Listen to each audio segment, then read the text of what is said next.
Perkenalkan, nama saya Rian Syahputra dari kelas Teknik Komputer 1B dengan nomor WP 1901081021.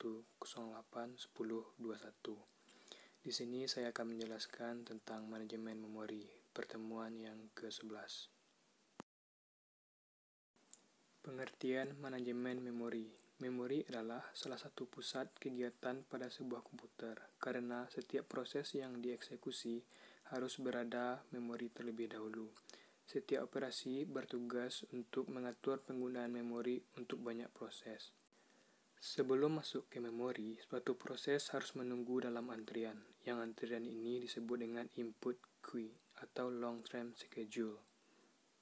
Tujuan manajemen memori adalah, yang pertama, meningkatkan utilitas CPU, yang kedua, data dan instruksi dapat diakses lebih cepat oleh CPU, yang ketiga, memori kapasitas terbatas, jadi harus efisien.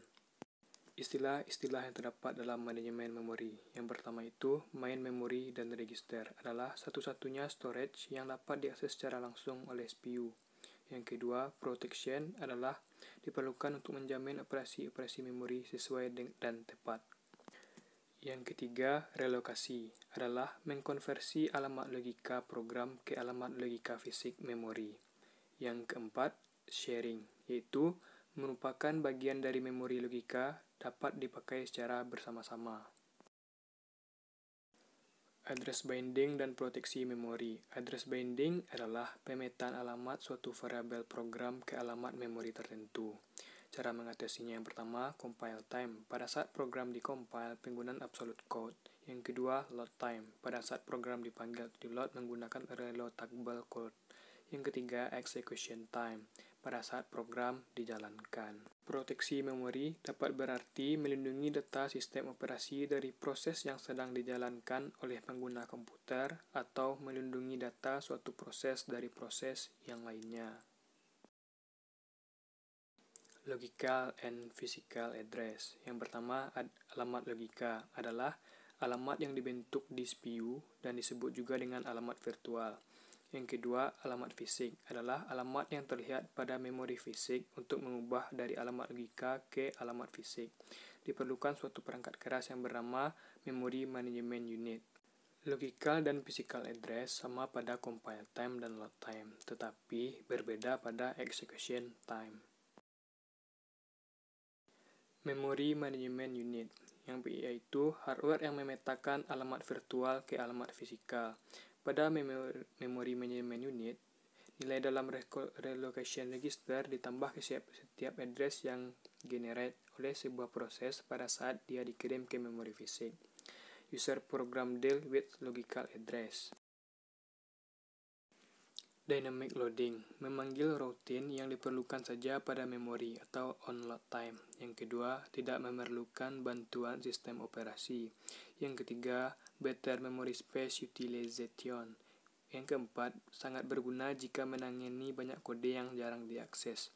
Yang kelima, ketika pemanggilan terjadi, rutin pemanggilan akan memeriksa di memori apakah rutin yang dibutuhkan itu sudah ada atau belum. Jika belum, dipanggil dan dialokasikan ke memori. Contohnya, array dinamis dan import atau include library. Static linking, yaitu menghubungkan seluruh routine yang ada pada program ke dalam suatu ruang alamat di memori atau on runtime. Setiap program memiliki salin atau kopian dari seluruh routine dan data yang dibutuhkan. Biasanya digabungkan dengan executable file. Kelebihannya yaitu library pasti ada dan versinya pasti benar dan mudah didistribusikan. Tetapi kekurangannya, ukurannya itu terlalu besar. Dynamic linking, yaitu menghubungkan semua routing yang ada secara dinamis, tidak membuang-buang tempat di disk dan memori. Yang ketiga, membutuhkan bantuan sistem operasi. Yang keempat, linking dilaksanakan pada execution time. Yang kelima, sekumpulan kode kecil yang disebut dengan stub digunakan untuk mencari memori recite library routine yang tepat. Yang keenam, dynamic linking digunakan untuk file library. Kelebihannya ukuran file lebih kecil, namun kekurangan jika hilang dan perbedaan versinya. Swapping dan semantic view, yaitu sebuah proses dapat diswap sementara keluar memori ke sebuah penyimpanan cadangan atau backing store untuk kemudian dikembalikan lagi ke memori. Rollout, roll-in adalah penjadwalan swapping berbasis pada prioritas. Pada swapping butuh transfer. Total transfer time berbanding lurus dengan jumlah memori yang harus diswap. Contiguous Memory Allocation dibedakan menjadi dua. Yang pertama, Resident Operating System. Yang kedua, User Process. Contiguous Memory Allocation adalah alamat memori yang diberikan kepada proses secara berurutan dari yang kecil ke yang besar. Jenis partisinya, yang pertama ada partisi tunggal, yaitu alamat pertama memori yang dialokasikan untuk suatu proses adalah alamat setelah alamat yang dialokasikan untuk proses sebelumnya. Yang kedua, partisi banyak, di mana sistem operasi menyimpan informasi tentang semua bagian memori yang tersedia untuk digunakan disebut dengan whole. Ada dua cara pengaturan partisi pada sistem partisi banyak. Yang pertama, partisi tetap. Yang kedua, partisi dinamis. Algoritma pengalokasian memori pada partisi dinamis. Yang pertama itu ada first fit, yaitu mengalokasikan whole pertama yang besarnya mencukupi. Yang kedua, best fit, mengalokasikan whole terkecil yang besarnya tepat.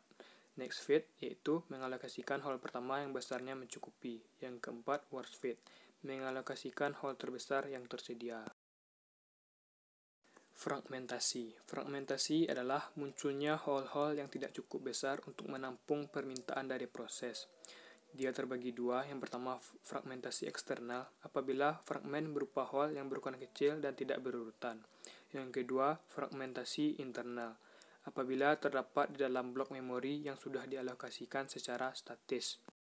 Di dalam fragmentasi eksternal, ada cara mengatasinya. Yang pertama, compaction.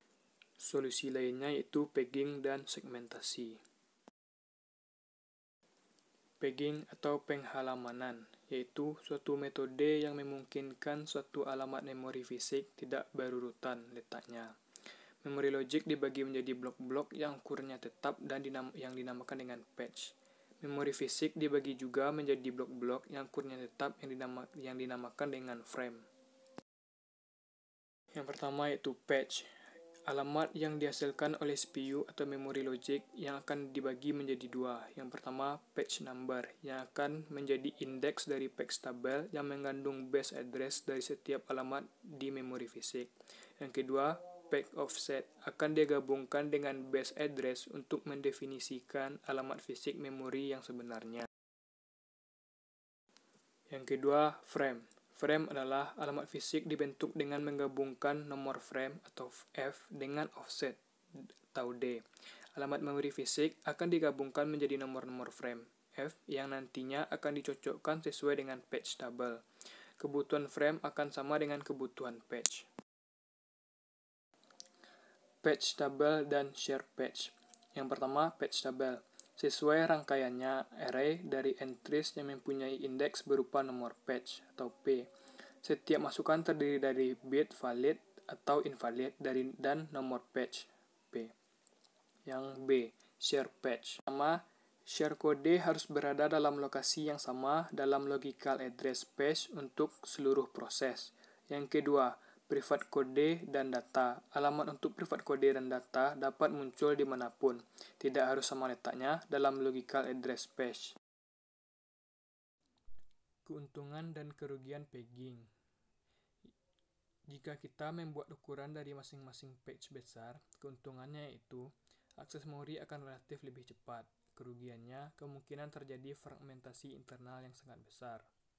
Jika kita membuat ukuran masing-masing patch kecil, keuntungannya, kemungkinan terjadi fragmentasi internal akan menjadi lebih kecil. Kerugiannya, akses memori akan relatif lebih lambat. Yang terakhir, segmentasi, yaitu salah satu cara untuk mengatur memori dengan menggunakan segmen. Programnya dibagi menjadi beberapa segmen. Segmen yaitu kumpulan dari logical unit. Ukuran setiap segmen tidak harus sama, dapat diletakkan di mana saja. Tabel segmen digunakan untuk menentukan lokasi segmen.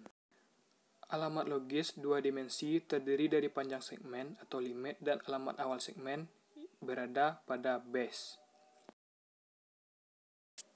Sekian hasil presentasi saya ucapkan terima kasih.